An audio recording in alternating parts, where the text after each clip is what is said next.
Hey guys, tonight we squeeze ourselves into a narrow wooden longship packed to the rails with barrels, goats, dried fish, and one very confused duck. The air smells like pine tar, seaweed, and socks that should have been retired 2 voyages ago.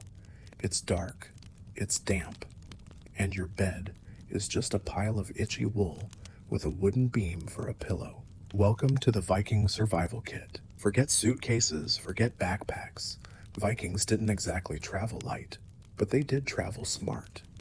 Every item they brought had to earn its space on the ship.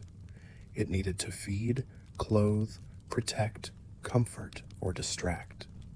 Tonight, we're diving into the forgotten gear, rituals, and odd little objects that kept Viking crews alive and occasionally entertained on their long voyages into the unknown. You probably won't survive this if you're squeamish about salted meat, bad weather, or sharing a sleeping mat with livestock. So before you get comfortable, take a moment to like the video and subscribe, but only if you genuinely enjoy what I do here. And let me know in the comments, where are you listening from, and what time is it right now in your part of the world? Now, dim the lights, maybe turn on a fan for that soft background hum, and let's ease into tonight's journey together. You're crouched near the longship's center, watching the crew haul gear aboard.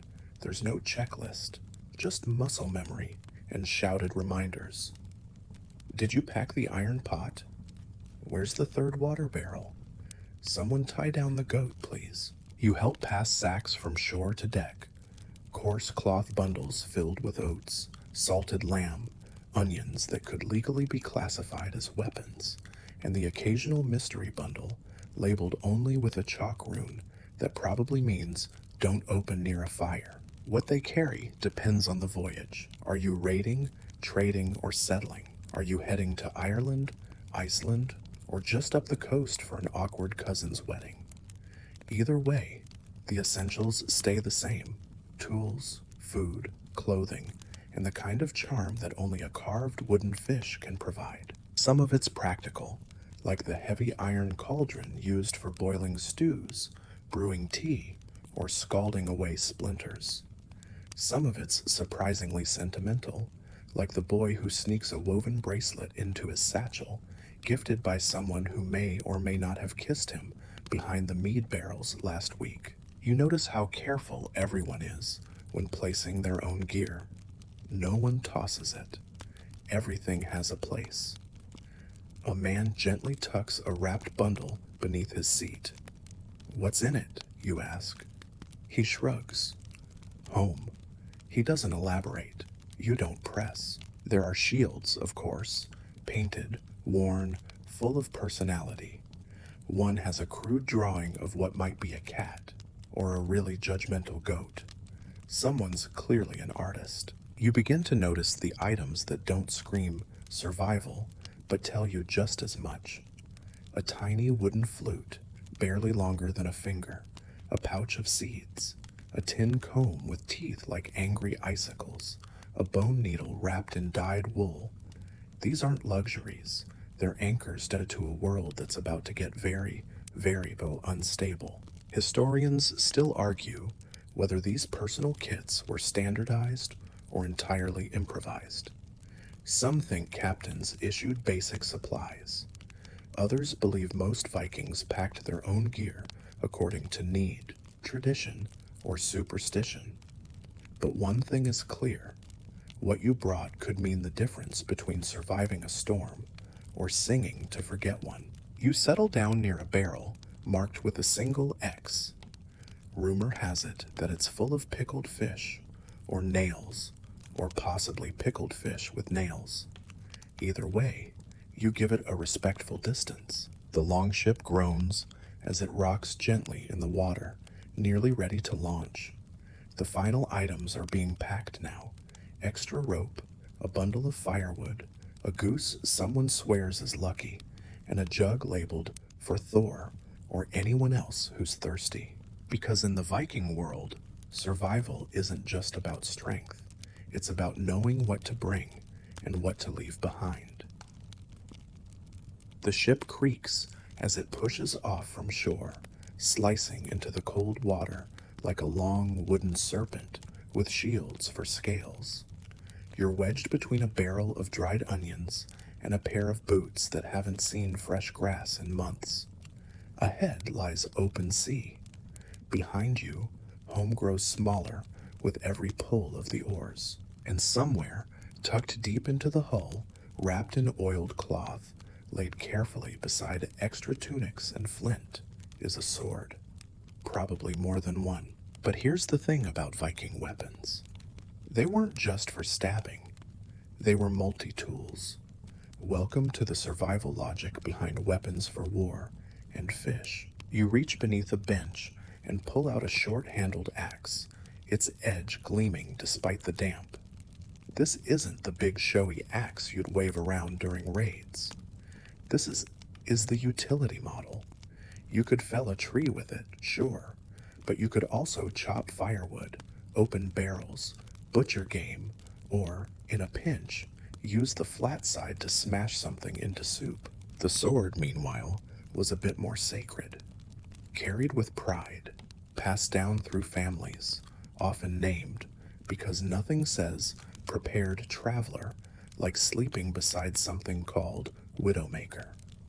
And yet, even this dramatic piece of iron might end up slicing dried meat or hacking through stubborn rope when no one was looking. Historians still argue whether all Viking men traveled armed or if weapons were reserved for the wealthier class. But evidence from burials suggests that even the lower status travelers often had something sharp nearby. If not a sword, then a good sayaxe, a single-edged blade about the size of a small baguette, but meaner. You watch as one man sharpens his sayaxe while humming to himself. Another oils his spearhead, whispering what might be a charm or just complaints about the weather. A spear might double as a walking stick, a shield useful as a sled, a makeshift roof, or a really dramatic serving tray. And that bow in the corner? Sure, it hunts deer, but it also strings rabbits, hangs cloaks, and once helped rescue someone from a riverbank. Don't ask. You catch sight of one particularly unique piece, a hybrid blade and hook contraption that looks like someone tried to make a tool and a can opener at the same time. For fish, the owner says proudly, holding up a pouch of dried trout jerky. Also, enemies, but mostly fish. It's clear that on long voyages, practicality ruled. The prettiest sword won't help you cook. The fanciest axe won't keep the wind off your back. But the right weapon, well used, well kept, could be the difference between surviving the trip and becoming someone else's backstory. You overhear a quiet story from one of the older men about a warrior who dropped his sword overboard, tried to replace it with a kitchen knife, and ended up fending off raiders with a spoon and a sharp insult. Whether that's true or not, no one argues. Vikings respect creativity almost as much as courage. There's even a quiet superstition about never using someone else's blade for cooking. It dulls the edge, one woman says, narrowing her eyes, or curses the soup, or both. You reach down and trace a rune etched into the wooden handle of a hatchet. It's not decoration. It's a charm, a tiny prayer of protection etched by hand, meant to turn a weapon into something more, a safeguard, a comfort, maybe even a friend. Because when you sleep under the stars and wake to freezing mist, when you run low on food and patch your own wounds with wool, that sword you sharpen every night isn't just metal. It's your fork, your shovel, your guardian. So you curl up next to your pack, your hand resting lightly on the hilt of a blade that smells faintly of salted meat and pine sap. It won't solve every problem, but it's something solid in a shifting world, and in the Viking survival kit, that might just be enough. You wake with your cheek stuck to a patch of damp wool and a goat breathing warmly in your face. The ship sways gently beneath you, and someone is already complaining about missing socks. You sit up, stretch, and instantly regret it. Your cloak's soaked, your back's sore, and your toes feel like small, cold stones stuffed inside your boots. Which brings us to an essential, overlooked truth of Viking life. Clothing mattered, a lot. And not just for style, though there was definitely style, but for survival, warmth, and avoiding a very unheroic case of frostbite. Today, we're looking inside the layered, itchy, slightly smelly world of Viking cloaks, tunics, and cold feet. You start with your underlayer, a linen shirt, roughly woven, soft only if you've inherited it through 10 washes and 5 aunts. Over that comes your wool tunic, dyed if you're lucky, patched if you're realistic, and smelling faintly of whatever your cousin spilled on it last summer. Wool was the lifeblood of Viking clothing. It was insulating, water-resistant, sort of, durable, and available in just about every shade of brownish gray the sheep could manage. You see men in long tunics belted at the waist with simple cord, and women with aprons layered over dresses, held up with brooches that double as weapons if you're feeling spicy. Cloaks are another story, literally. Some are plain, thick rectangles pinned at one shoulder with a simple pin.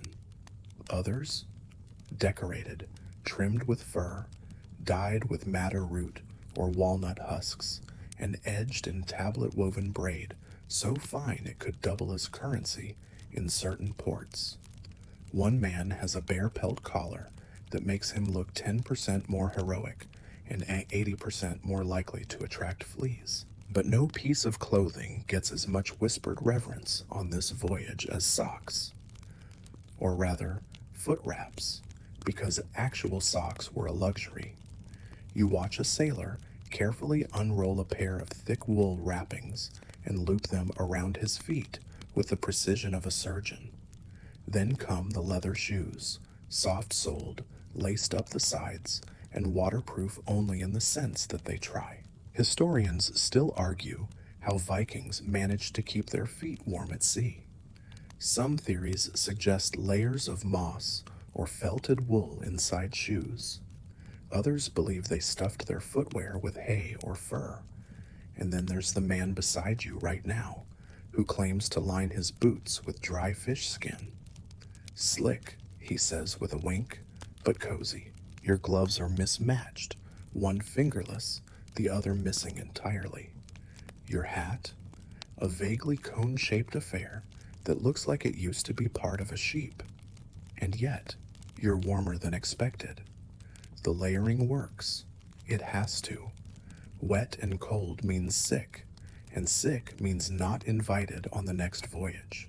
You spot one of the women repairing a tunic with an iron needle and dyed thread, her stitches neat and efficient. Clothing here isn't disposable, it's personal. You mend it, reshape it, hand it down. That patch on your sleeve, woven from your grandfather's cloak.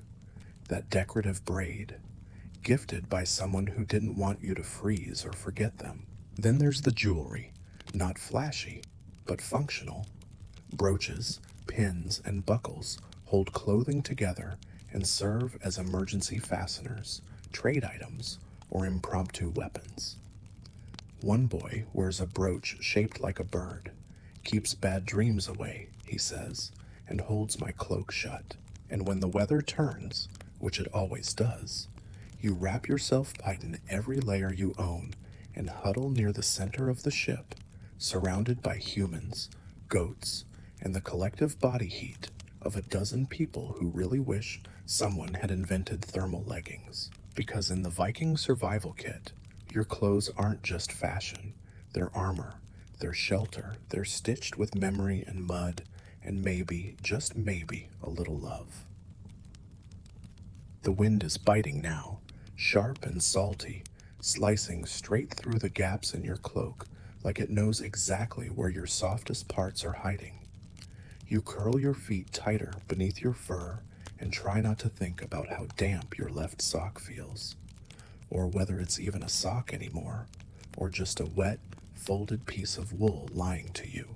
Welcome to the unsung hero of Viking voyages, socks, or more accurately, the magic of Viking socks. Because while sagas celebrate swords and ships and semi-impossible feats of strength, few bother to mention that those epic tales were walked through in layers of wool wrapped tightly around cold, calloused toes. You glance around the ship and quickly realize that everyone has their own sock strategy.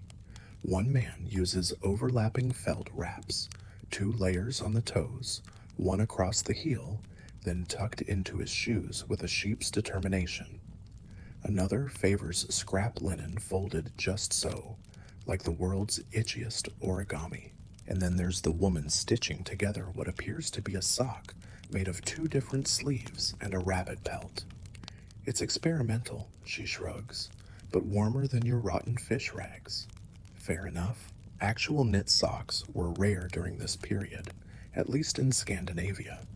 Most Vikings used Nile binding, a technique somewhere between sewing and crochet, which produced dense, warm fabric and gave the wearer a perfectly good reason to show off their handwork.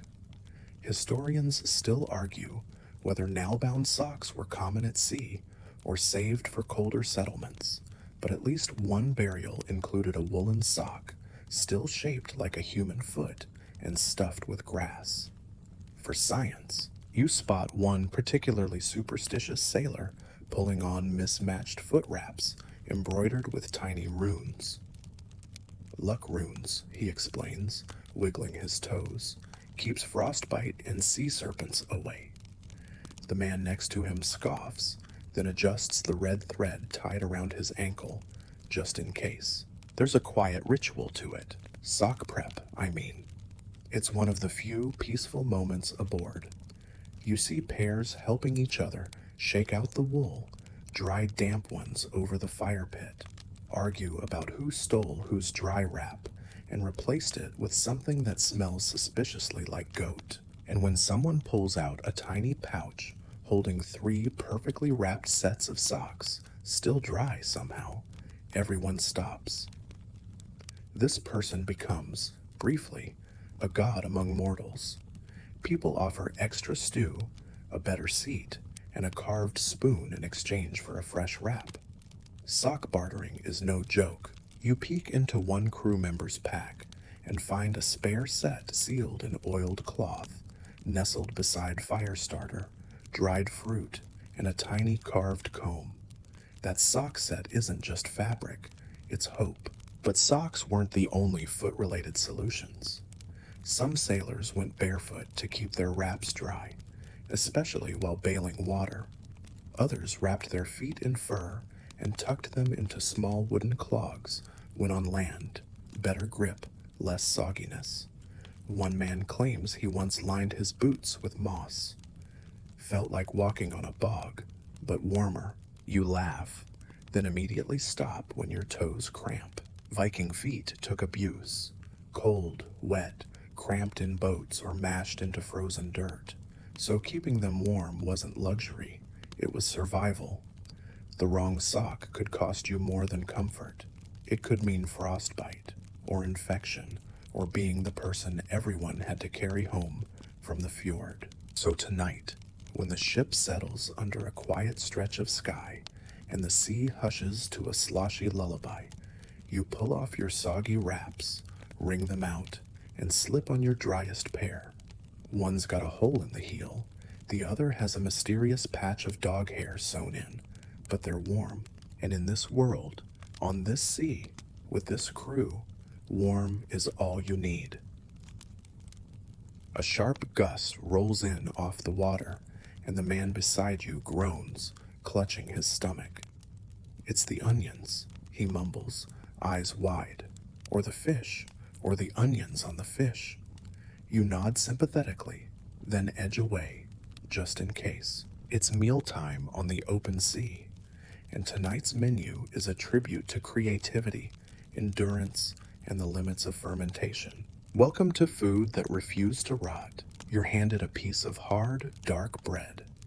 It's dense enough to stop an arrow and smells faintly of something you can't identify, but might be iron or history. Still, you're hungry, and this was packed with love. Probably. Preservation was everything on long voyages. With no refrigeration and limited cooking options, Vikings relied on food that could withstand moisture, mold, mice, and, well, time itself. Bread was baked until nearly petrified. Meat was salted, smoked, dried, or all three. If it crumbled or crunched, it probably made the cut. You nibble a slice of dried lamb, salty enough to wake your ancestors. Then a wedge of hard cheese, aged beyond reason. Then, something squishy. You look at it. It looks back. Blood sausage, someone says helpfully. You don't ask whose. And yet it's not bad. Strange, yes. But surprisingly satisfying, especially when you're cold, tired, and desperate for something with flavor that isn't just wood smoke and despair. You glance around the boat. Meals here aren't communal feasts. They're quick, quiet, practical. A sailor breaks his bread and dips it in ale. Another unwraps a packet of dried berries like it's gold. A third, clearly someone important, has actual honey. Everyone watches him like he's just revealed a map to El Dorado. The weirdest thing? There's also bark. Not just any bark, pine bark bread. Ground tree bark was often added to stretch flour during hard times. And yes, you can eat it. Sort of. It's fibrous, chewy, and tastes like regret, but it keeps you alive. Historians still argue over just how common bark bread was, or whether it was a desperate measure saved for famines. Either way, someone aboard clearly believes in it, because there's a whole bundle wrapped in cloth beside the oars. One woman slices thin slivers of dried fish, stacking them like cards, and wrapping them in her cloak to soften. "Let it warm," she says, "then chew." You follow her lead. It's chewy, it's salty, it might be alive, but after a few minutes, you're full. There's even dessert, if you're loose with definitions. Dried apples, a cube of hard honeycomb, a piece of something someone swears is fruit leather, but might also be shoe. Water is sparing, and drinking straight from barrels is discouraged. Instead, people sip weak ale, mead, or broths made from fish bones and herbs. You try a sip of warm broth passed down the row and instantly feel better, even if it smells like low tide and licorice. Meals also serve another purpose: morale. You see it in the way one man shares his last berry with the youngest sailor, or how someone snuck a tiny wooden spoon into a bowl of porridge as a surprise. These aren't just calories, they're comfort. A few crew members say quiet thanks before eating, not to a god necessarily, but maybe to whoever caught the fish, baked the bread, or remembered to pack the onions separately this time. Before sleep, you unwrap your own tiny bundle: dried meat, a heel of bread, and one slightly squished hazelnut.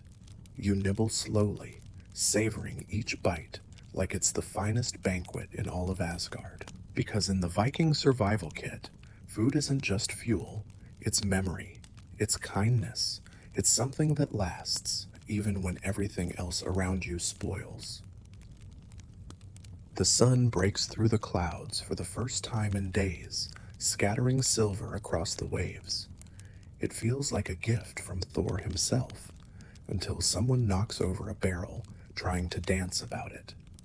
You sidestep the mess, reach for your cup, and pause. What's inside isn't water, it's ale.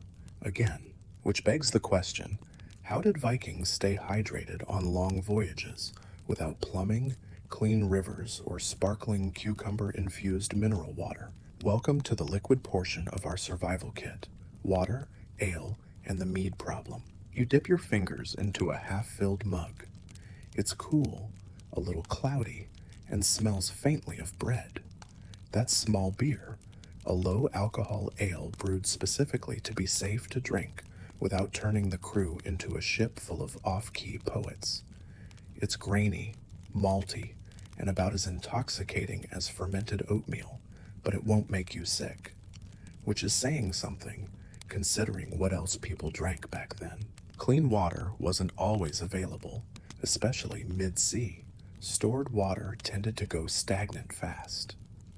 So instead, they brewed. Ale was the everyday drink. Brewed at home, often flavored with herbs, sometimes served warm, and sometimes, terrifyingly, chunky. You learn to sip slowly. You do not ask what's floating in the cup.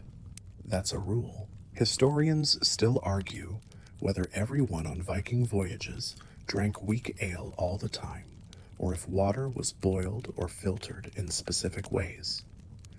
Some evidence points to the use of birch bark or charcoal filters. Other sources hint that certain herbal infusions doubled as purifiers. Either way, one fact remains. Vikings trusted their ale. And then there's mead. Mead, the romantic golden elixir of the sagas. Fermented honey water, strong, sweet, and prone to making people recite long, dramatic verses to anyone within earshot. Mead was for special occasions, but special occasions had a way of happening spontaneously on long, dull voyages. You watch as a group of sailors quietly pass around a skin of mead. It's rationed carefully, 1 sip each, maybe 2 if someone looks like they just ate pine bark bread willingly. And then the quiet descends. Someone hums. Someone else starts to cry. Another guy mutters something about how stars used to feel closer when he was younger. You realize mead might not be just for celebration. It's a taste of home, of harvest festivals, of warm halls and noisy kin. A reminder of what waits at the end of the voyage, or what didn't make it. But alcohol only gets you so far. You see one woman refilling a pouch of herbal tea, if you can call it that. It's more like boiled moss, lichen, and whatever leaf she found that wasn't poisonous. Keeps the gut from quitting, she says. You nod. Everyone nods. No one wants to discuss the gut quitting. Some crews packed buttermilk or sour whey in sealed pouches. These fermented liquids offered nutrients and surprisingly long shelf life, though the taste often made you reconsider how badly you wanted nutrients. And then there's the mysterious jug marked with 3 runes and tied shut with rope. No one opens it. Everyone respects it. Someone whispers it's storm water from a holy spring. Someone else says it's just vinegar. You decide it's both. Of course, there are the superstitions. Never toast without making eye contact. Never drink from a cracked cup. And if a raven flies overhead as you pour, you must spill 3 drops to the sea. No one remembers why. Because its tradition is usually enough. You sip your mug slowly, letting the cool, slightly sour taste coat your tongue. It's not delicious, it's not refreshing, but it's safe. And in this floating world of damp boots and tired muscles, safe is sacred. As night falls and the last drops are shared, someone offers a quiet toast to dry throats and full bellies, and to never running out of either. You raise your cup. So does the goat, probably by accident. Morning arrives with the gentle scraping of a bone comb through a very tangled beard. The man doing the scraping winces with every tug, but continues stoically, as if detangling facial hair is just another battle to win. You shift beneath your cloak and blink in surprise, because despite the ship's general grubbiness, most of the crew looks oddly well kept. Wait a minute. Welcome to the surprisingly advanced chapter of your Viking education, personal grooming. Yes, really. If your image of Vikings involves mud-caked faces, lice-ridden hair, and teeth like mossy rocks, you're in for a soft-spoken shock. Vikings were, in many ways, obsessed with cleanliness, especially by medieval standards. In fact, they bathed more regularly than many of their European neighbors, often once a week, and packed grooming tools with the same care they gave to swords. You spot a man unrolling a tiny leather bundle, tweezers, an ear pick, a scraper, and a small comb with such fine teeth it could humble a modern stylist. Every piece is made of bone or antler, smoothed and worn from use. He holds it all like a priest handling relics. A few steps away, a woman plaits her hair with methodical ease, tying off the ends with strips of dyed wool. A mirror, more polished metal than glass, rests on her lap. She catches your eye, shrugs, and says, "You never know who you'll meet on the sea." Historians still argue whether this level of grooming was cultural pride, spiritual practice, or just a sheer practicality. Probably all three. Combs weren't just for beauty. They were defense against lice, which could become unbearable in close quarters. Clean nails meant fewer infections. Oiled hair stayed healthier in salt air. And tweezers? Well, some problems cross every century. You try your luck with a communal comb. It smells faintly of pine and something vaguely minty, possibly moss, possibly wishful thinking. There's even a kind of unspoken competition among the crew. Whose cloak is the cleanest? Who rebraided their beard? Who brought soapstone, a literal stone used with water and ash for cleaning? One man, clearly winning the grooming Olympics, even brought a small pouch of crushed herbs for freshening breath. He chews them while making prolonged eye contact with everyone else, as if daring them to ask. There's more. People sharpening their teeth. Yes, really. Rubbing scented oils on their wrists, or using soot to darken the edges of their eyes, a practice that may have been cosmetic or functional, depending on the day. One woman insists it helps her see in the sun's glare. Another says it's just for flair. Either way, it works. She looks fantastic. A younger sailor sits polishing his boots with a piece of rough cloth. He pauses, thinks, then reaches into his pouch and produces a sliver of what looks like soap. He grins. "Imported," he says proudly, which in this case probably means stolen. You glance around the ship again, reevaluating everyone. Yes, they stink a little. Yes, there's grime under some nails, but compared to what you expected, especially for people living aboard a floating log packed with livestock, these Vikings are practically spa-ready. One sailor even uses a fishbone to pick his teeth, then tucks it carefully back into a pouch, with the reverence of someone preserving a sacred artifact. "It's lucky," he says. "Saved me from choking on a walnut once." Not all grooming items are practical. Some are sentimental. A worn comb passed from mother to daughter, a small mirror engraved with a protection rune, a carved stick with notches counting the days since the voyage began. These little things keep people sane and feeling human amid the blur of rowing, windburn, and seasickness. Because on the sea, when control is limited and storms are inevitable, something as small as a clean braid or smooth fingernail becomes an anchor, a choice, a declaration that you're still you. You pull out your own pouch. Inside, you find a tiny comb, one missing tooth, slightly bent. But yours. You smooth your hair back and smile. In the Viking survival kit, grooming isn't vanity. It's identity. It's defiance. It's hope, carved in antler. A sudden jolt rocks the ship, and you instinctively grab the nearest post, only to knock over a small leather pouch. Its contents spill across the deck, tiny objects no bigger than your thumb. A bone needle, a flint striker, a thimble fashioned from copper, a chunk of beeswax, is that a spoon carved from horn? Welcome to the treasure chest of every Viking on the move. tiny tools with big uses. You crouch and help gather the fallen items, marveling at their delicate practicality. Each one, it seems, has a job, or several, or, depending on how creative you are, many. Viking survival kits didn't just involve grand swords and slabs of dried fish. Tucked into satchels and pouches were these compact instruments of quiet resilience, the small things that kept your clothing intact, your fire going, your soup stirred, and your dignity marginally preserved. Let's start with fire starters.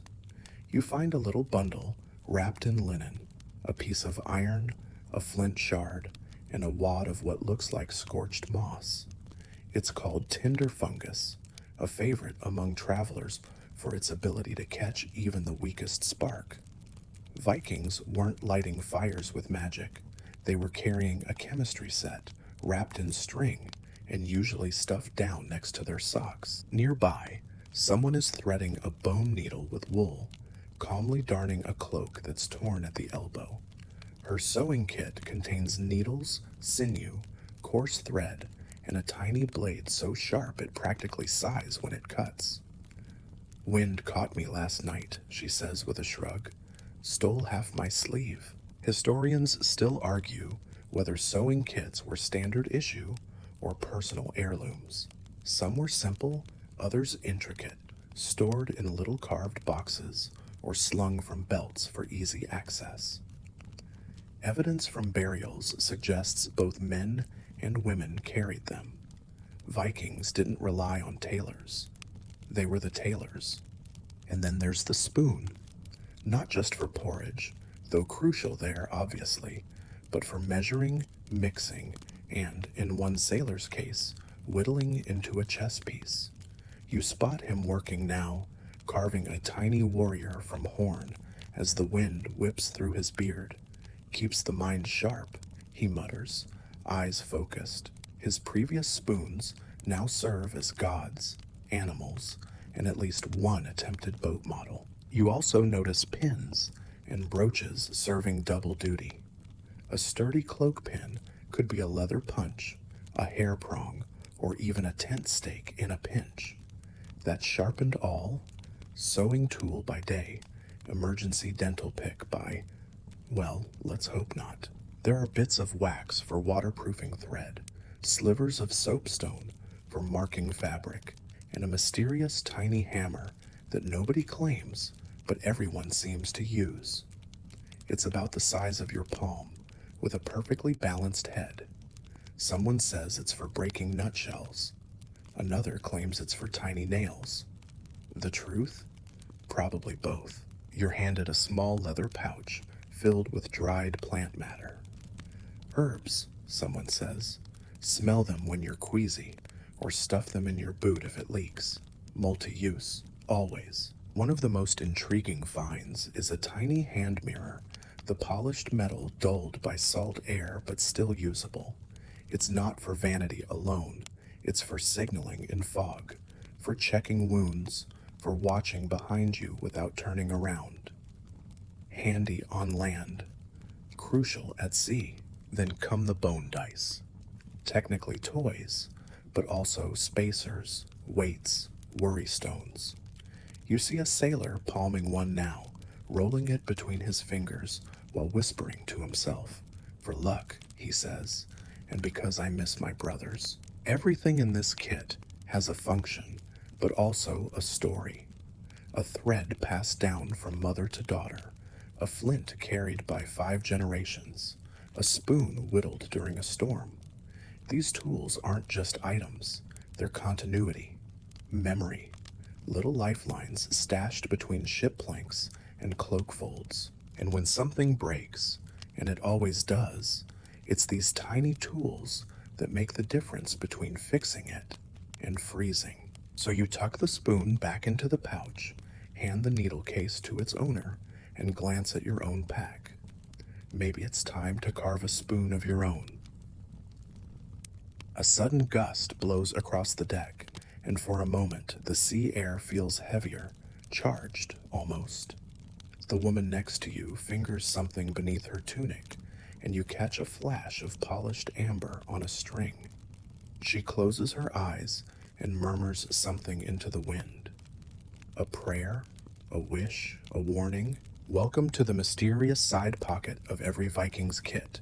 Charms, gods, and pocket-sized protection. Among the everyday tools and practical bits of survival gear, almost every Viking, man, woman, child, carried something extra. Something that wasn't purely functional. Something worn down by thumbs, wrapped in cloth, stitched into seams, or hidden in the toe of a boot. Protection, belief, memory. These tiny tokens lived right beside needles and spoons. You pull a small leather cord from your own pouch. On it hangs a disc carved from antler. No obvious meaning, just a knotwork design, but you've carried it for weeks. Why? Hard to say. Maybe because someone gave it to you. Maybe because it's smooth and warm and feels like luck. Charms took all shapes, small Mjolnir pendants to honor Thor, carved faces of Odin with one eye scratched out, tiny figures of Freyja tucked into clothing for love or fertility. Others were more cryptic, smooth stones with natural holes, beads made of glass or amber, bones etched with runes. You never asked too many questions. Historians still argue how deeply personal Viking magic and really was. Was every charm religious? Were some just for fashion? Did people actually believe these things could ward off storms, illness, bad dreams? The evidence says yes, and also maybe. What's certain is how frequently they appear. Burial sites often include them. Traders carried them far from home. Warriors tucked them into shield rims. Even children were buried with tiny tokens tied to their wrists. You watch as a man pulls a tooth from a pouch. Not human, thankfully, possibly bare.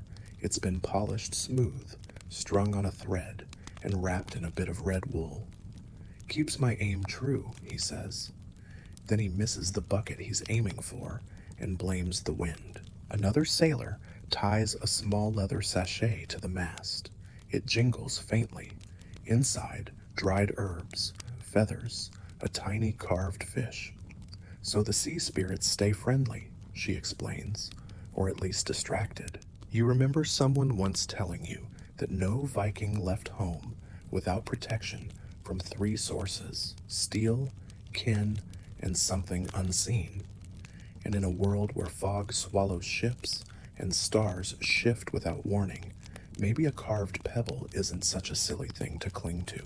Some charms are practical too, pieces of iron folded into clothing to ward off elves, not the nice kind, or strings of colored thread used to mark days at sea. One man swears by the feather he keeps tucked in his boot. If I sink, maybe it'll float me. You decide not to ask for further explanation. The goat, yes, there's still a goat on board, wears a braided cord with a small charm knotted in. Even the livestock gets a talisman. He's a good boy, someone says, and cursedly lucky. You run your fingers over a carved rune on your spoon handle. You didn't carve it, someone else did, but you feel better knowing it's there. It doesn't guarantee safety, but it whispers a kind of maybe, and sometimes maybe is all you need. So you gather your kit, comb, spoon, fire striker, and your little token. You hold it tightly for a moment. The sea air is no lighter, the ship still creaks, but something in your chest eases. In the Viking survival kit, protection isn't just armor or fire. Sometimes it's a smooth stone, a string of thread, and a belief strong enough to cross oceans. The sea is quiet tonight, eerily so. The creaking of the ship's planks has slowed to a sleepy rhythm, and the waves lap gently at the hull like a lullaby from Njord himself. A faint snore drifts from under a pile of cloaks nearby. The goat is curled in a corner, emitting the occasional dreamy bleat. You shift, trying to find a more comfortable position between the salted wood and a sack of onions. Good luck! Tonight's episode of your Viking voyage is all about the not-so-glamorous reality of shipboard sleeping struggles. Sleeping aboard a longship is not like snoozing in a cozy farmhouse bed with layers of soft linen and a pot of warm porridge waiting by the hearth. No, it's more like trying to nap inside a rolling barrel while sharing your pillow with a goat, a helmet, and a crewmate who talks in his sleep. Vikings didn't build ships with bunks or hammocks. The deck was your mattress, your cloak was your blanket, and the sky, when it wasn't trying to snow on you, was your ceiling. You curl up next to a sack of dried fish for warmth, fully aware it might also be your breakfast. Some Vikings stuffed their cloaks with straw or moss to pad the cold deck beneath them. Others used their shields as windbreaks. You spot a few clever types who've created sleeping nests out of ropes, furs, and empty crates. One sailor even uses a folded sail as a mattress. Genius, or theft. The sailmaster hasn't noticed yet. Historians still argue whether Vikings took turns sleeping on shore when possible, or whether shifts aboard were arranged so that some always stayed awake. Most likely, it was both, depending on the size of the crew and the mood of the sea.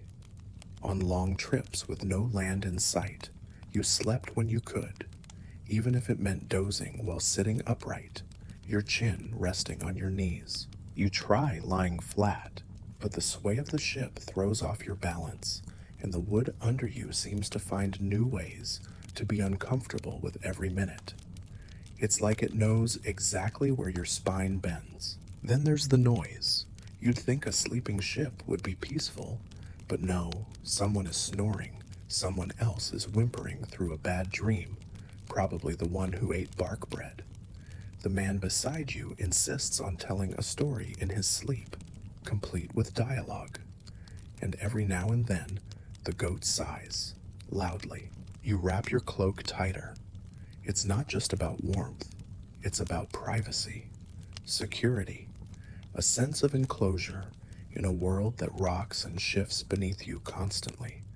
Your hood comes down over your eyes, not to block light, there's none, but to shut out the wind and whispers. One woman has bundled herself into a cocoon of wool so tightly she looks like an oddly shaped loaf of bread.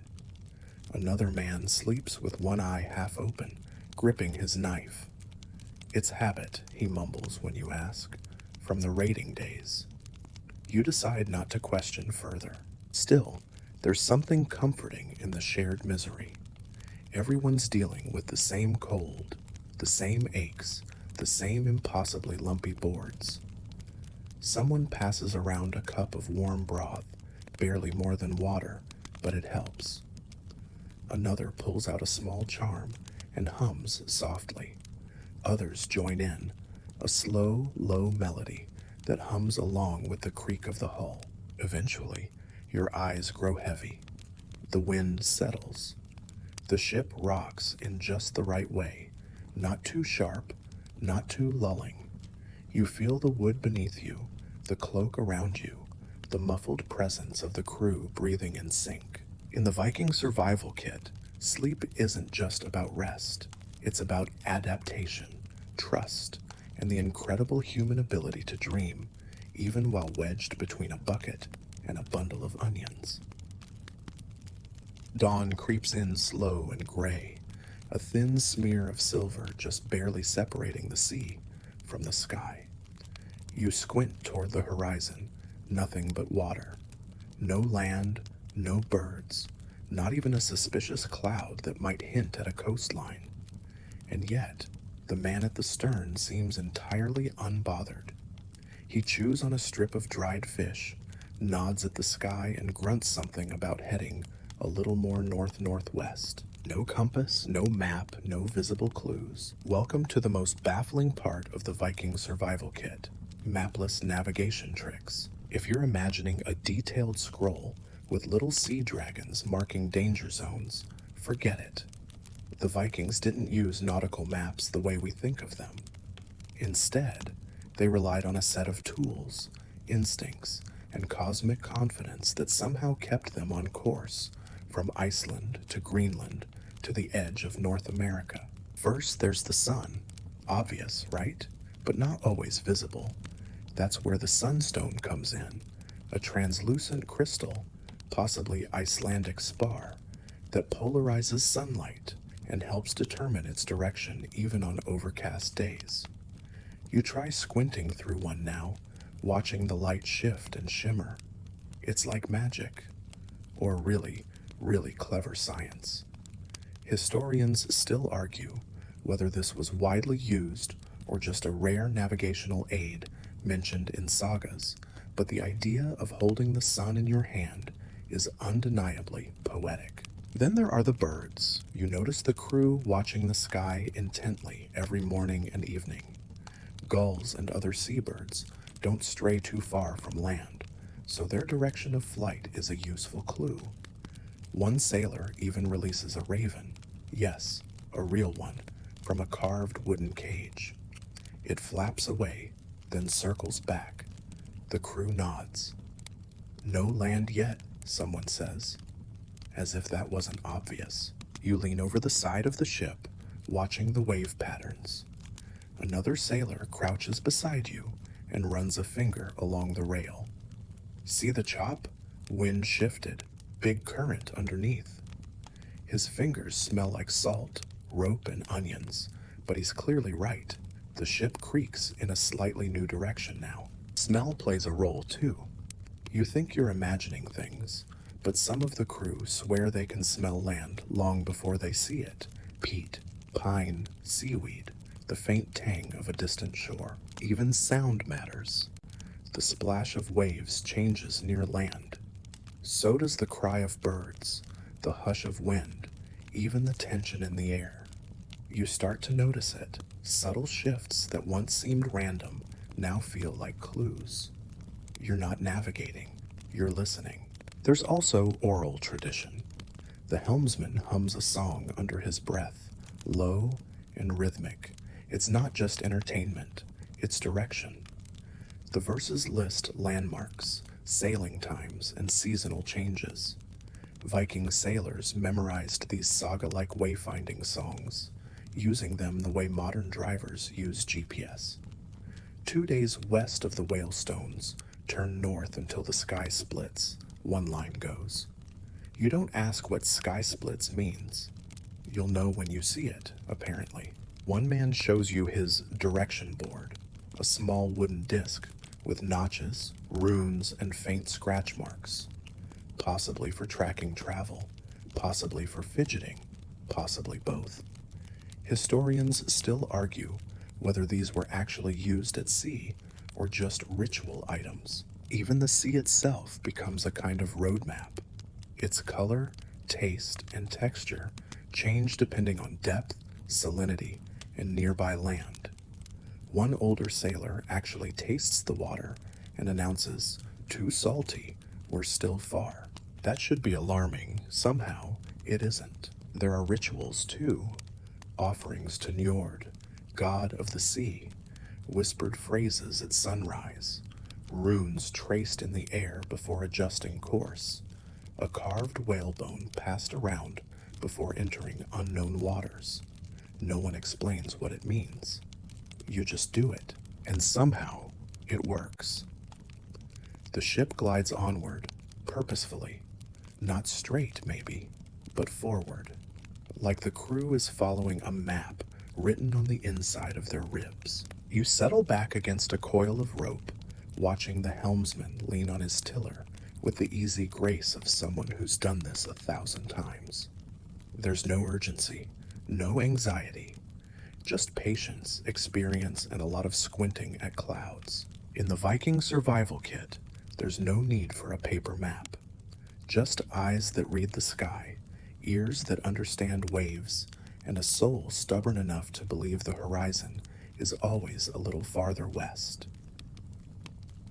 The wind picks up by midday, not violently, but with enough conviction to make your cloak flap like a wet sail and your hair whip around like an angry squirrel. You're handed a rope and a brief nod, which apparently means, congratulations, you now help operate this giant, creaking, sea-chomping vessel.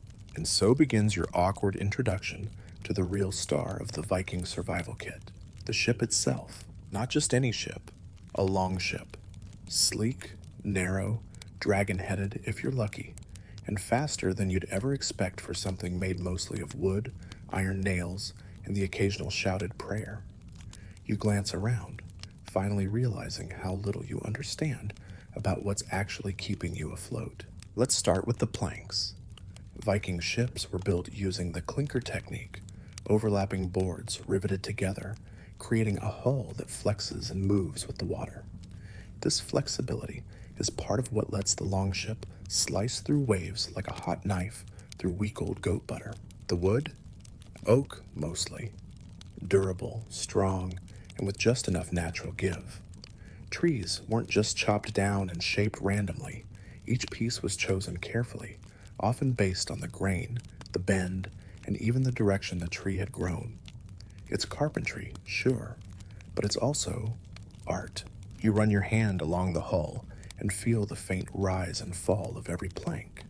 Someone tells you the ship was named Hrafansvindr, Ravenwind. Someone else says it was Goat Puncher, until the chieftain's wife made them change it. Historians still argue whether Viking ships were standardized or uniquely crafted per voyage. Some suggest shipbuilders followed regional designs. Others believe that each ship was tailored to the personality and purpose of its captain. Either way, you're quickly learning that no two longships are quite the same.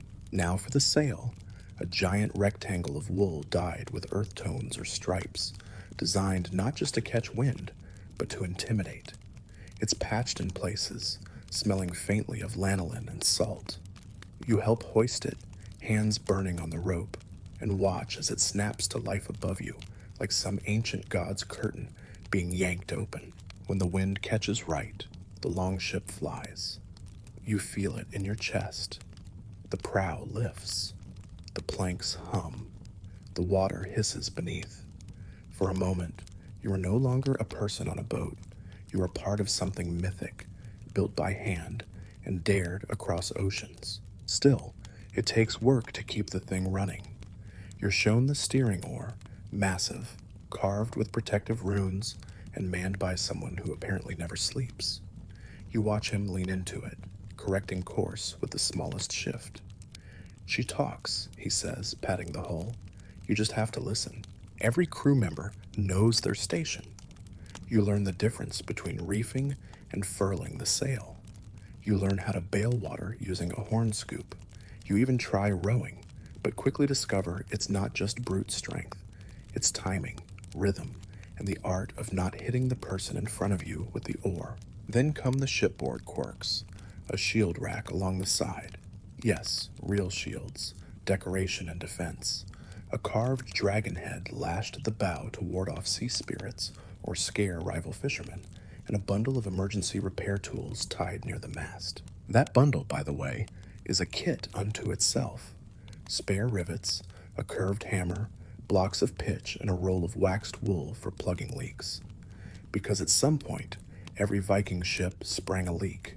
It wasn't a question of if, just a matter of how bad and how fast can you patch it. One man claims he once fixed a cracked hull with a frozen fish. It worked long enough, he says. You don't question it. You've seen stranger things since breakfast. Finally, you learn about ballast, stones placed carefully below deck to stabilize the ship. Not just random rocks, mind you, chosen for weight, shape, even luck. You help shift a few and are rewarded with a seat slightly less lumpy than the others. You sit now, catching your breath, legs shaking slightly, arms sore from rowing and sail hauling and rope yanking. But you feel useful, anchored, as if the ship has accepted you in its groaning, creaking, splintery way. In the Viking survival kit, there's no just a boat. There's only the ship, your weapon, your home, your horse over waves. And once you've sailed on one, nothing else really compares. The day grows warmer, and with warmth comes aroma. A certain sharpness begins to rise from below deck, a smell like old wool, pickled fish, and mystery. You wrinkle your nose. Someone chuckles. Time to cook, they say. That's right. It's mealtime on a Viking ship. You might be picturing a feast, platters of roasted meat, mugs overflowing with ale, cheerful shouting across a firelit hall. But here on the open sea, the Viking menu is a little more resourceful. The longship kitchen, if you can even call it that, consists of a clay brazier or firebox carefully tended on a bed of sand to avoid setting the entire ship ablaze. You know, minor details. Still, even with limited tools and ingredients, Vikings could turn out a meal that kept bellies full and spirits slightly less grim. The staple? Fish. So much fish. Dried, smoked, salted, pickled, herring, cod, trout, depending on where you sailed. It's tough, chewy, and smells like a sock that's seen battle, but it's protein, and it lasts. You chew slowly. One of your teeth threatens to resign.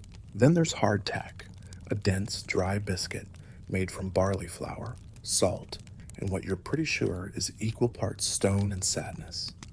You tap it against the ship's hull, and it makes a sound not unlike a drum. The trick is to soak it first, maybe in broth or ale, or if you're desperate, seawater. Just enough to soften it into something less jaw-breaking. You watch a crewmate soak hardtack in leftover fish brine. Adds flavor, he says proudly.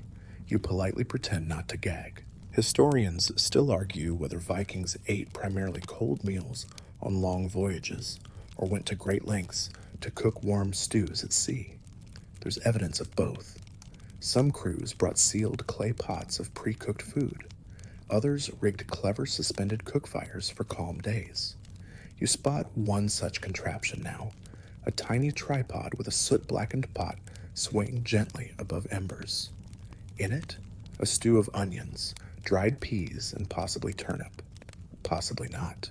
And then there's sea soup, a watery concoction brewed from anything edible, dried fish, root vegetables, herbs, bits of meat, and yes, the ever-present onion. It's humble, hot, and surprisingly filling. You sip carefully. It tastes better than it smells, barely. Not all ingredients are known. One woman tosses a pinch of mystery spice into the pot. Could be seaweed, could be powdered something. From home, she says. You nod respectfully and decide not to ask further. Fats were prized.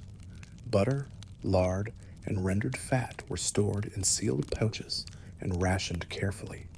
A little fat in your porridge could mean the difference between energy and exhaustion. You're handed a wooden spoonful of something vaguely greasy. You swallow. It slides down. You choose to feel nourished. Bread was rare but beloved, usually flat, tough, and cooked on stones or griddles before the voyage. Any bread still surviving this far into the journey is treated like treasure. You spot one sailor cradling a small loaf in a cloth like it's a newborn. Sweets? Almost none. But dried fruits made occasional appearances, especially apples and cloudberries, sometimes soaked in mead or ale. A pouch of these gets passed around after supper, each person taking a piece and savoring it like a holy relic. You get two. It's your lucky day.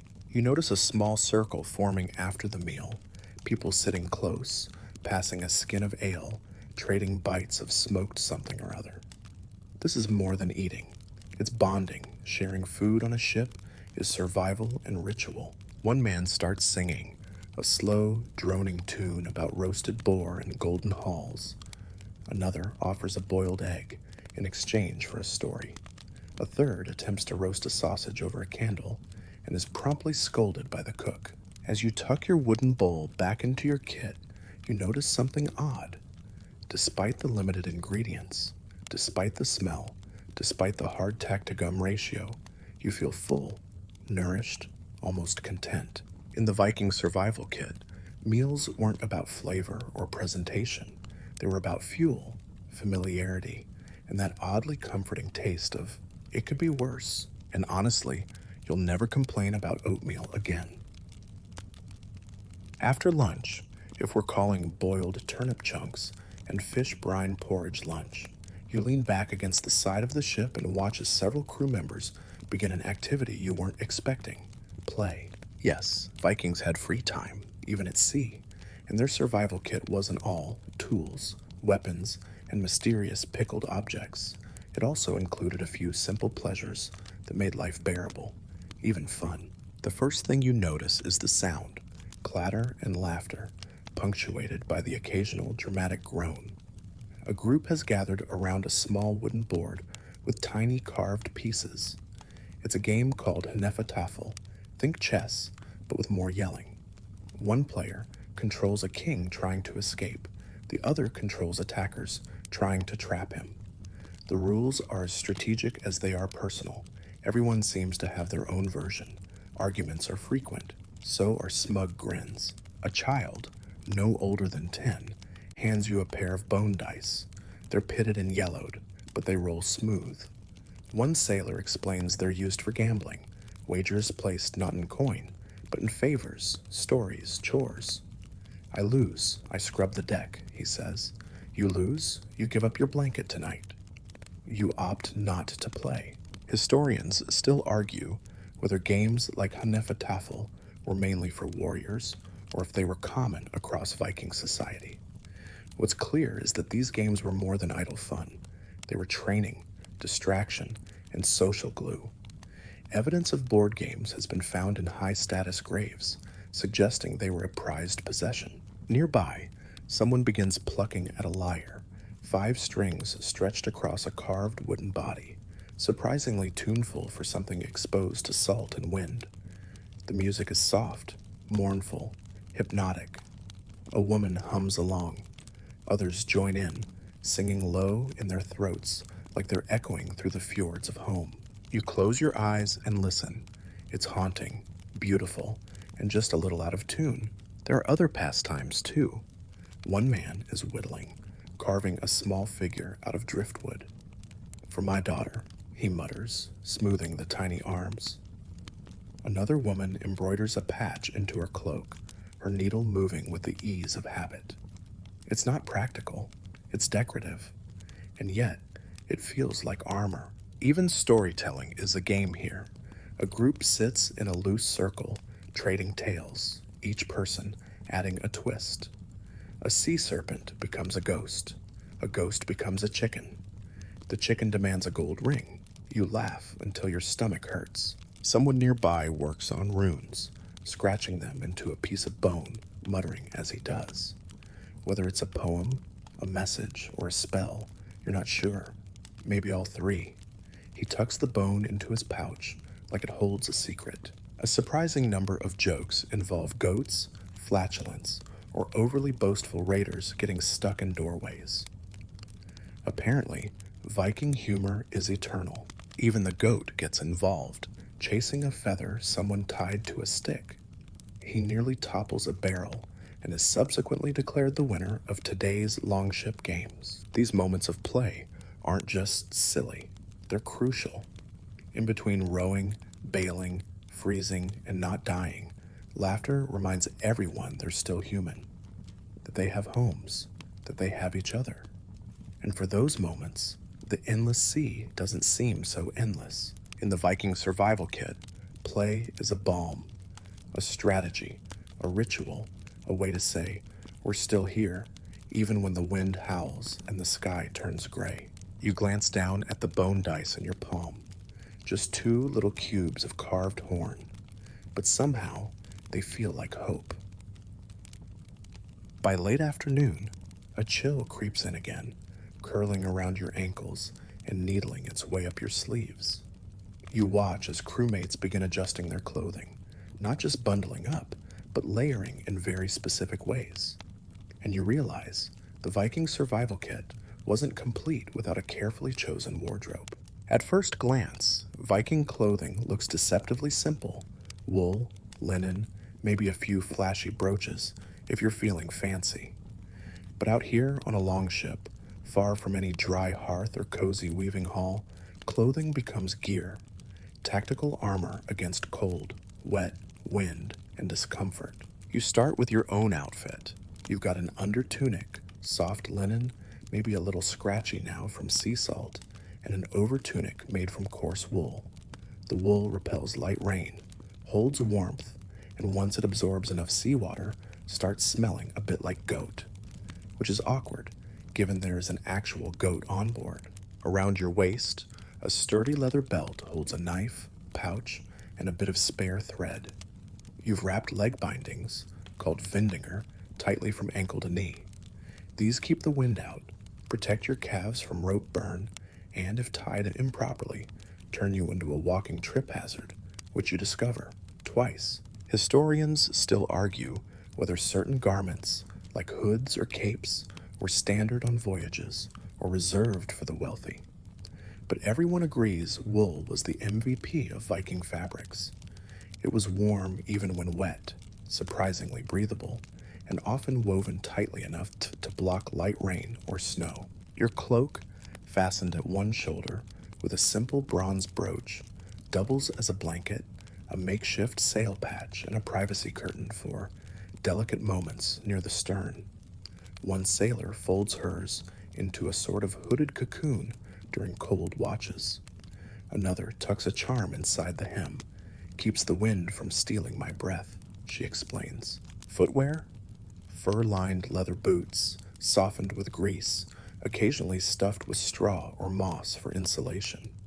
You check yours and find a mystery feather and a very judgmental pebble.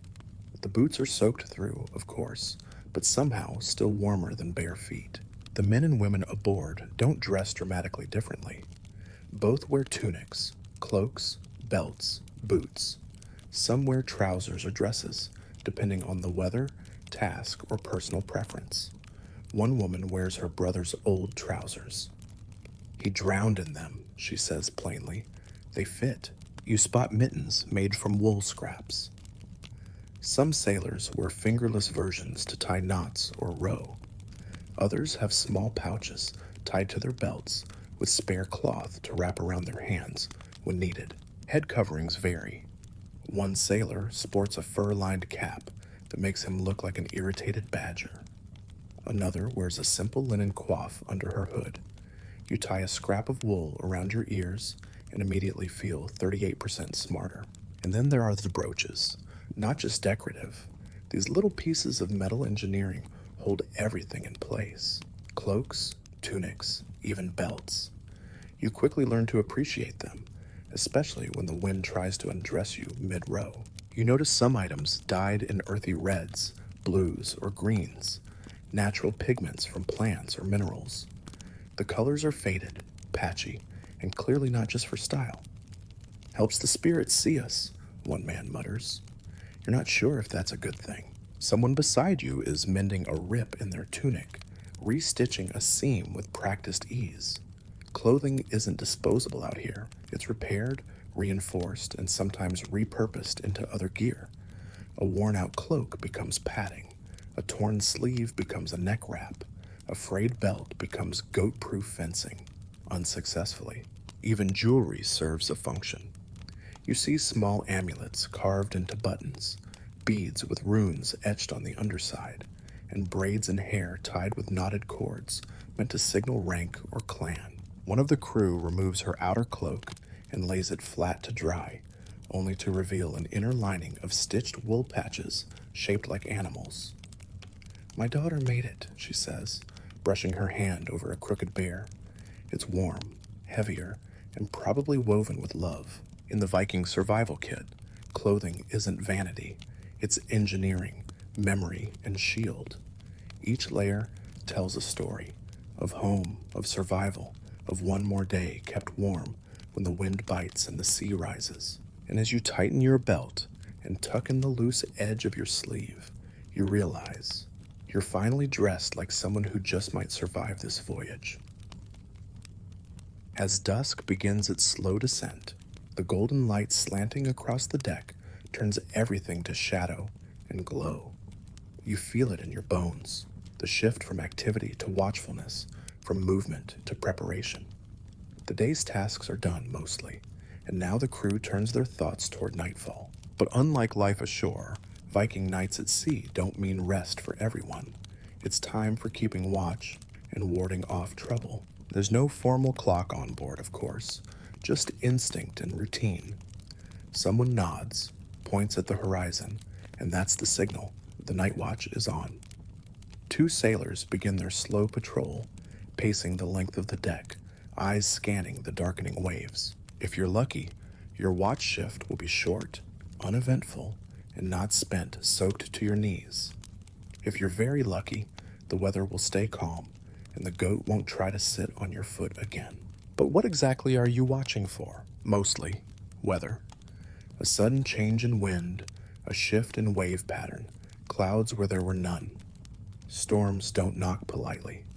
You have to spot them creeping up from the edge of the world before they arrive with thunder and regrets. You're also on the lookout for floating hazards, ice, driftwood, wreckage, and anything that might signal land or danger.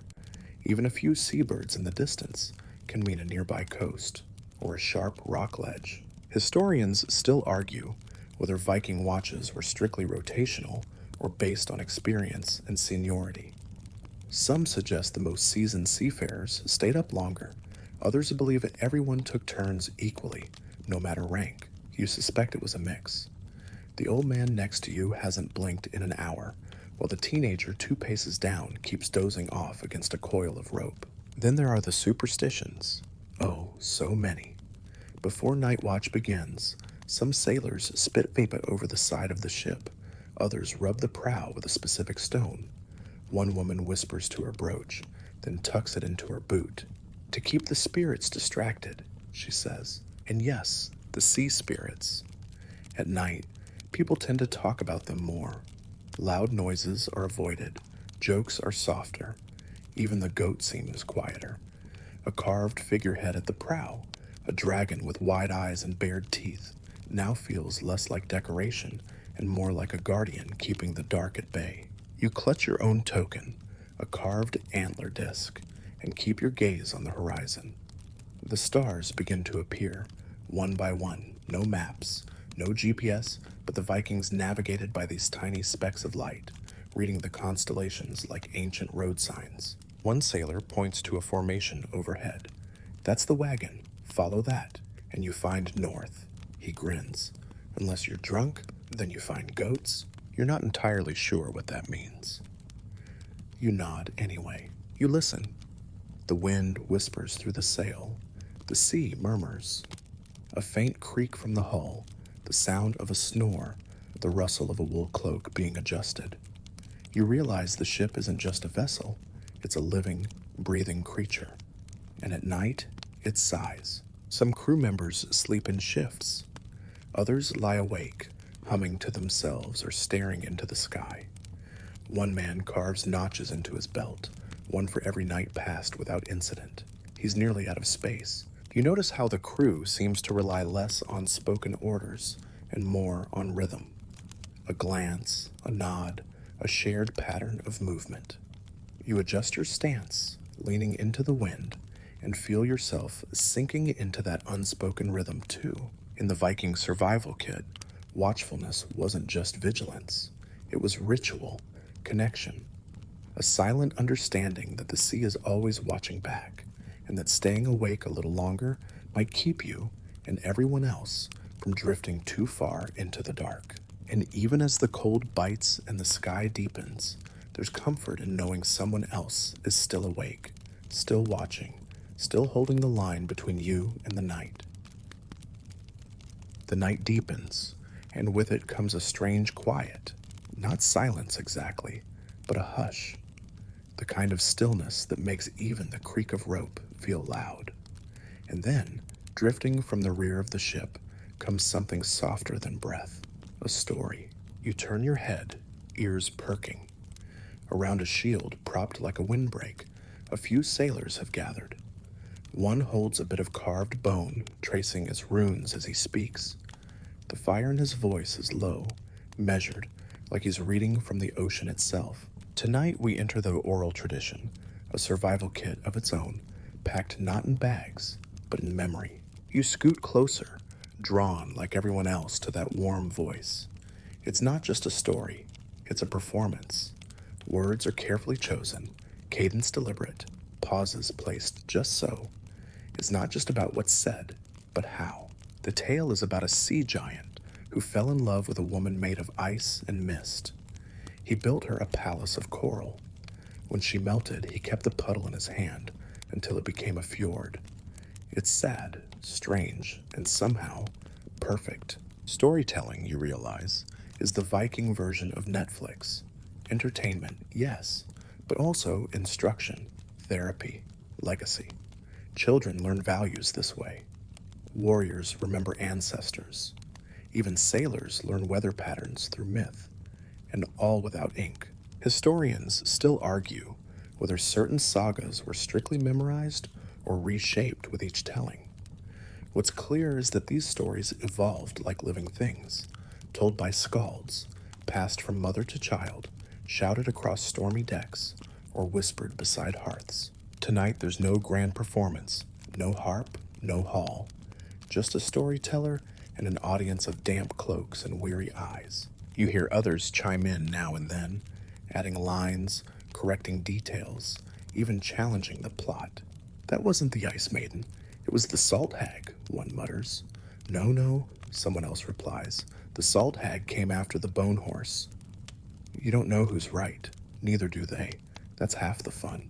You notice one woman mouthing the words silently. She's heard this story before, maybe dozens of times, but it still grips her, still has magic. That's the thing with oral tradition. It doesn't get old, just deeper. Another tale begins. This one about a cursed axe that never missed, but always returned with one more chip in its blade. Someone laughs quietly, tracing a pattern on their knee. And the stories aren't all about war and gods. One is about a man who tried to outdrink a waterfall. Another is about a farm boy who taught goats to sing lullabies. And another, a whispered one, is about a sailor who disappeared at sea, only to return with eyes that glowed like starlight. He didn't speak again, but he always knew when the weather would turn. Even the goat seems to be listening. And then it's your turn. The storyteller turns to you, eyes twinkling. Got one? They ask. You pause. Everyone looks your way. You feel the weight of expectation, but it's gentle, curious, kind. So you start. Maybe it's a tale from your own world. Maybe it's one you piece together from half-remembered dreams and something someone muttered this morning. It doesn't matter. You tell it, voice low, words slow, and they listen. You realize this is how stories survived, not because they were written down, but because they were shared, out loud, again and again, by people who needed them. In the Viking survival kit, tales were more than distraction. They were anchor and sail. They kept memory alive, gave shape to fear, lit a path through long, dark nights. You finish your story.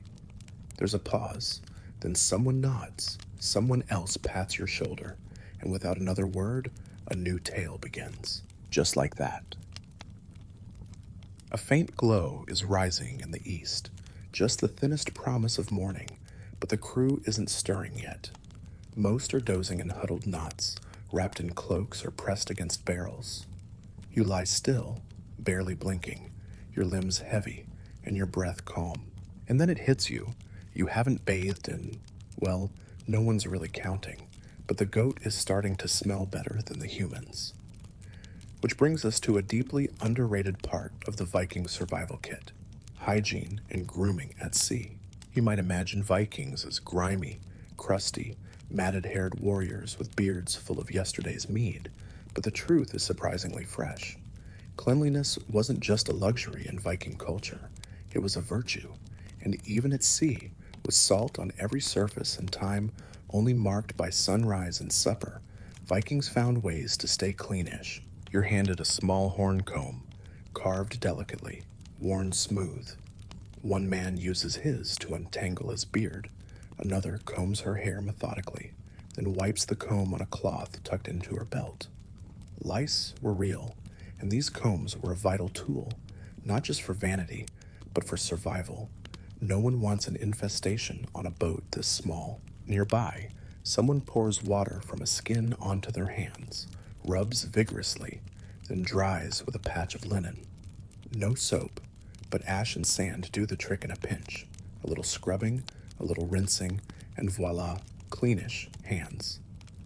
Helps keep the bad spirits away, a woman mutters, scrubbing under her nails. Historians still argue whether Vikings carried soap on voyages. Some evidence points to lye-based soap made from animal fat and ash, harsh on skin, but effective. Others argue that sea voyages were too constrained for carrying such luxuries. What's more certain is that grooming tools, combs, tweezers, ear scoops, were common finds in graves. Even toothpicks made from bone have turned up, chewing sticks too. You spot a sailor brushing their teeth with a sliver of birch and what might be mint leaves or just really hopeful moss. Keeps the rot away, he explains with a grin. You nod, deciding not to get too close. Hair is braided or tied back, partly for style, but mostly to avoid tangles and seawater mats. Some sport intricate braids looped with colored thread. Others keep it simple with a leather thong. One woman shows you a tiny vial of oil scented with juniper, she says. A drop rubbed into her scalp, and her hair gleams in the moonlight. As for bathing, let's just say it's opportunistic. When rain falls, people tilt their heads back and rub their faces clean. When near shore, a quick dip in a cold stream can make you feel reborn or hypothermic. Saltwater works in a pinch too, although it leaves everything slightly sticky and wind-chapped. One man swears by a trick his grandmother taught him. Rub yourself down with dry moss, then rinse with cold water. You try it. It works surprisingly well, and you now smell faintly of forest floor, which is an improvement. Clothing gets aired out regularly, spread across crates or tied to the rigging. You pass by a line of drying tunics, fluttering like battle flags. The smell is less offensive now. And then there are the rituals: beard oiling, nail trimming with small knives, even whispered prayers said while tying a braid. Grooming wasn't just physical, it was spiritual. To keep clean was to show respect for yourself, for your gods, for your companions. You think of modern travelers obsessing over travel-sized toiletries, endless mini soaps, and branded mouthwash. Then you look at the sailor beside you using fishbone tweezers to pluck a nose hair. Different times, same priorities. One woman scrapes the calluses from her feet with a flat rock, muttering about honoring the journey. Another uses a bit of chewed bark to polish a small bronze mirror.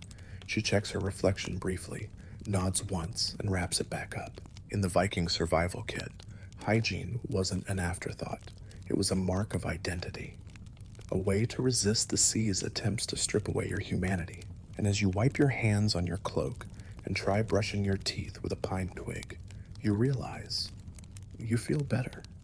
Not clean exactly, but intentional, like your body hasn't been forgotten in the rush to survive. The goat sneezes beside you.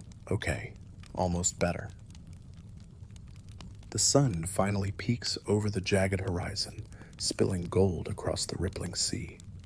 You squint into the light, eyes crusty, joints stiff, and realize something both alarming and mildly impressive. You've survived another day on a Viking longship. You stretch, yawn, and glance around. People are stirring, groaning, brushing dried fish crumbs off their cloaks. A few begin the morning ritual of poking the cooking fire and muttering about dreams involving sea serpents, toothless gods, or oddly romantic goats. But today feels different. There's a growing excitement, a rustle of anticipation. Someone's packing their kit with a little more care than usual. A sailor sharpens his belt knife. The goat's beard is freshly braided. You lean over and ask what's going on. Landing soon, someone whispers. Landfall. After what feels like both 3 weeks and your entire past life, you're about to touch ground again. But before that, there's one more essential piece of the Viking survival kit to explore: arrival rituals and readiness. See, ending the voyage wasn't just arrive, disembark, and stretch your legs. No, This was an operation, a ceremony. Getting to land meant a complete shift in mode, from floating survival to practical readiness for trade, raiding, diplomacy, or settling. The first task, inventory. Everyone checks their gear. You dig through your pouch, knife, waxed cord, horn spoon, carved rune pebble, 3 suspiciously hard bits of bread. Check. Others do the same. One man discovers he's lost his second best cloak and spends 10 minutes accusing the goat. Next comes preparation of gifts. Yes, gifts. Vikings were big on hospitality culture, and arriving somewhere, especially if you weren't planning to pillage it, meant presenting something. Beads, tools, cloth, crafted trinkets. Even raiders carried items to offer if negotiations were more appealing than fighting. Historians still argue whether every Viking voyage carried trade goods intentionally, or whether they simply repurposed things along the way. What's agreed upon is that items like amber, iron tools, dyed cloth, and glass beads were valuable currency across multiple cultures. You're handed a small bag of polished stones, tied with twine. For the chieftain's wife, someone says, if she's still mad about last time. Then there's the matter of clothing. People change, not into anything glamorous, but cleaner tunics, brighter belts, cloaks with fewer mysterious stains. It's about appearances. First impressions matter, even if you smell faintly of saltfish. Hair is rebraided, beards are combed. A few sailors even smear a bit of oil behind their ears. One man tucks a feather into his boot. Another ties a red thread around his wrist for luck. One woman paints a faint line of ash beneath her eyes and mutters something about being seen clearly by spirits and chieftains alike. As you near the coast, the mood shifts again. Fewer jokes, more quiet, a kind of ritual focus. People sharpen tools, tie down loose crates, and rehearse introductions. You're warned not to speak first, not to touch anything shiny without asking, and not to smile at any goats. They take it as a challenge. And then the ship slows. The sail is furled, oars lower, water splashes softly beneath the prow as it noses toward a pebbled shore. You feel the keel bump lightly against land, and a cheer rises, not loud, but real. The gangplank is lowered. The first sailor steps down and kisses the earth. You consider doing the same, but the mud looks judgmental. Instead, you steady the plank and follow. Your legs feel like overcooked noodles. The ground feels both too hard and suspiciously wobbly. But you're upright, breathing, cloak flapping gently in the morning breeze. The crew begins unloading supplies, carefully, respectfully, as if the land itself were watching. You spot one sailor quietly placing a carved animal token in the sand, a thank you offering to the gods of wind and water. And just like that, your sea journey ends, not with a battle cry or a horn blast, but with the soft slap of bare feet on wet stones and a deep sigh that smells faintly of pine and new beginnings. In the Viking survival kit, landfall wasn't just about arriving, it was about transitioning. From the liminal world of the waves back to earth, responsibility, and the strange miracle of solid ground. You inhale, you exhale, you made it. The sky has fully opened now, light cascading across the rocky beach and filtering through tall pines that fringe the coast. A thin mist still clings to the shallows, wrapping the longship in a sleepy veil, as if even the gods are hesitant to admit the journey's over. You stand there for a moment, unsure of what to do with your hands, or your feet, or your sudden abundance of land that isn't rocking gently beneath you. But your Viking companions, ever practical, are already shifting into shore mode. There's firewood to gather, meals to prepare, packs to reorganize, and of course, one last ritual to perform, the quiet unpacking of the true survival kits. Not the knives, not the food, not even the cloaks, but the smaller, odder things. A young woman kneels beside her bundle and unwraps a small stone amulet, worn smooth with age. "My grandmother's," she murmurs, then tucks it beneath her tunic. A warrior, stoic all voyage, pulls out a tiny wooden horse carved crudely, clearly by a child's hand. He kisses it and smiles, just once. You find yourself seated beside your own bag, fingers running over the familiar outlines inside. Your lucky spoon, your carved toothpick, your waterproof pouch of moss-wrapped bread that somehow never spoiled, and a sea-worn comb you didn't know you'd grown attached to. Someone nearby begins singing, not loudly, not even for an audience, just a quiet tune in a language that flows like water. A few others join in. The lyrics seem half memory, half prayer. You hum along. It feels like goodbye. Historians still argue whether these post-voyage customs were rooted in religious belief or social habit. But as you watch people softly touch totems, kiss the sand, and share bites of dried fruit from journey-worn satchels, one thing is clear. These acts are sacred. Even the goat seems unusually well-behaved, trotting down the beach like it knows the trip was successful. It pauses, turns, and blinks at you, as if to say, "Not bad, landwalker, not bad at all." And now, as the crew begins to drift, some inland, some towards smoke curling from distant longhouses, you stay for one last look at the ship. Your floating home, your creaking cradle, your damp and fragrant trial by salt. Its sail still flutters slightly. Its dragon head still stares boldly toward the waves, daring the sea to call you back. You pick up a pebble from the beach. Small, round, unremarkable. You tuck it into your pouch, right beside your spoon, just in case, because you never know when the sea will call again.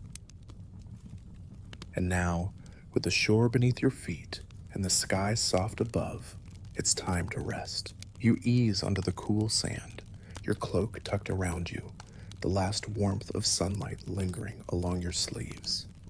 The distant murmur of waves becomes a lullaby. The hush of trees sways gently overhead. You breathe in the smell of salt, pine, and faint wood smoke from some unseen camp. Everything slows. The stories of the sea settle like silt at the bottom of your thoughts. The creak of the ship fades into memory. Your fingers still hold the texture of carved bone, of woolen tunic, of worn wood rails slick from rain and time. But it's quiet now. The wind is no longer biting. It's soft. The goat is no longer shouting. It's snoring. The longship is no longer your trial. It's a dream behind your eyelids. You made it through the cold nights, the damp meals, the sea-tossed hours of watchfulness and waiting. You carried the comb, the thread, the fire, the laughter. You joined the circle, shared the story, sang the lullaby that helped hold the ship together. And now you've reached land. Not just the one on the map, but the one deep in your mind, where the waves are calm, the pack is light, and the horizon is something you look toward without fear. So sink a little deeper now. Let your muscles go slack. Let the sea slide away behind you. Because for tonight, and just tonight, you're safe and warm and very, very still. Sweet dreams.